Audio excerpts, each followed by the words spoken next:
This is a shot briefing for shot 1170, Cupid Rays Sphere. Now, previous to this shot, what we've just done is we've had Cupid holding two wands up, and he's just gone, and he's raised the second wand, so this is the moment of his ultimate power. Basically, he's got two beams firing off now. Now, if I get the composition on the screen right, it's this way, isn't it? Right. And essentially, different side. What am I talking about? Let's paint the picture right. He is over here in the shot. He's holding two wands out in front of him.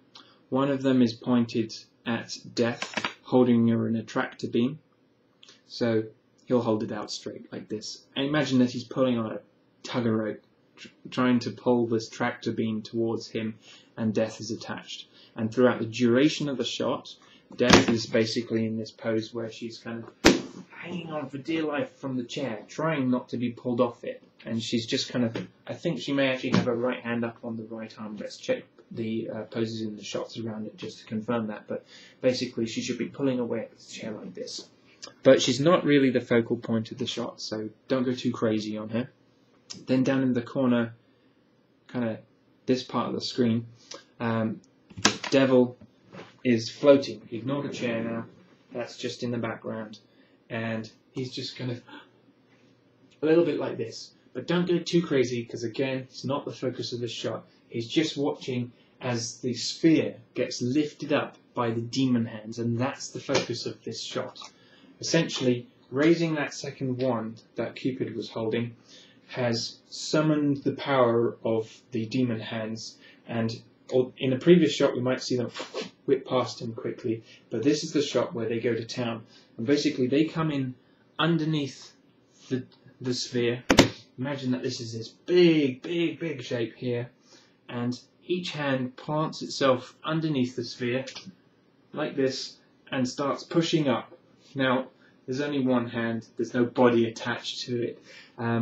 So one of the things we want to do that isn't currently in the shot at the moment is to have the tail or arm of each hand kind of push down. Now, if you would imagine a snake swimming through water, what it does is it like this in order to move through the water. Essentially, that's what we want to do with these demon hands, only they're going to push down.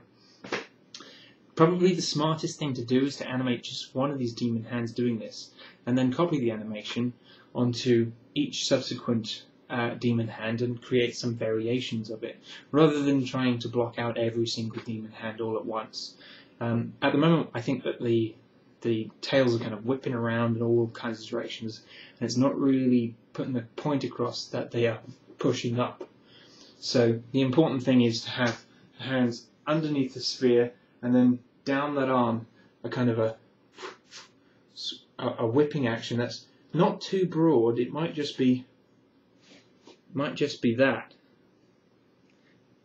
and that's projecting and pushing down. So imagine if you're in water, you'd be projecting and pushing that way. Okay, and then the sphere is going to raise, and it's going to come up in a big, heavy feeling way.